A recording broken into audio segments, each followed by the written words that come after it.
it's kind of something where you get a grasp of it over time, and you can say to yourself, okay, this is legitimately an okay move versus I'm lying to myself because I want to make this easier on myself.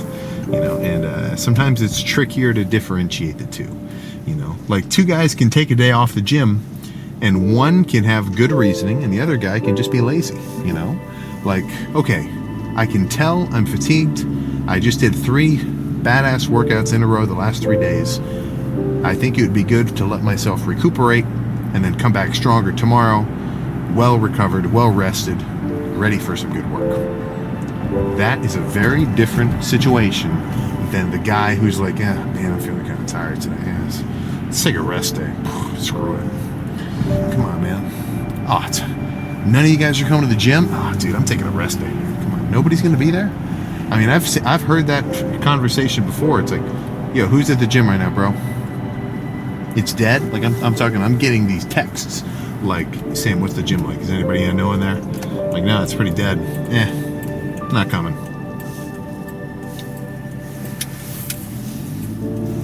What? It just doesn't freaking compute, So it's, 2 people can do the same thing for right and wrong reasons.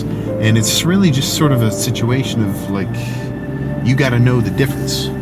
Like, I think it's a very humbling thought process to be able to say, okay, I'm trying to take it easy on myself by giving myself excuses to go easy, right?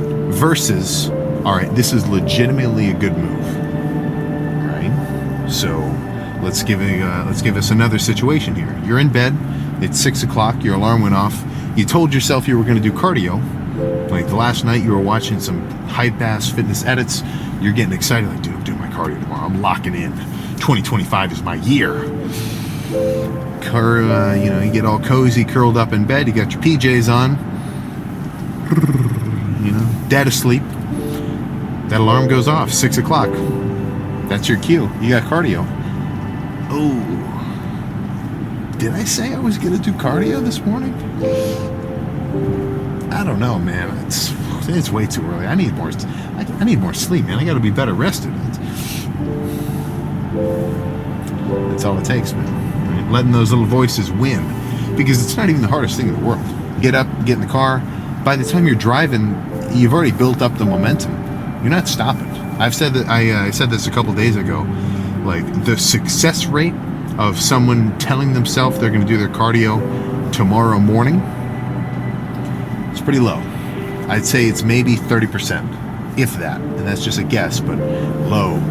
Now, the success rate of somebody going to do their cardio once they've got up, put their shoes on, got dressed, got into their car, and started driving to the gym, I'd say it's got to be 90-5%, almost 100. Barring random, acts of higher powers or car crashes or like insane weather events. Once you're in the car on your way, I mean, at least in my experience, I've never turned back. Like, I've had some leg days where I was very irresponsible with my time. Like, this is back when I was in school too, so like a lot of my classes were asynchronous, so my sleep schedule was off the freaking rails. But for whatever reason, looking back, I should have just taken a rest day because I was so underslept. But in my mind, I'm like, I'm hitting the gym anyway, which I do think has a certain grit kind of value, but that's not what I'm getting into right now. So I'm in the car, pre-workout has been consumed, I got my music playing, it's kind of cold, this is more of a winter-based sort of situation, and it's feeling a little chilly, I'm very comfortable. I mean, just sitting in the car, it's not a bad space to be. I mean, if you ever live in kind of a colder climate and you're in a warm car all bundled up, you can fall asleep, man. I've definitely almost done that before, post-lift, before I got my way back home. But I've had the same situation. It's like, oh crap. And of course it was a leg day too, so I'm like,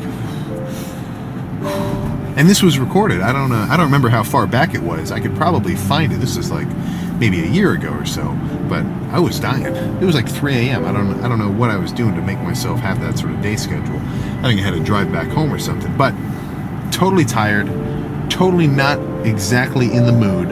Like, I was not fired up to jump out of the car and get onto the hamstring curl and the leg extension.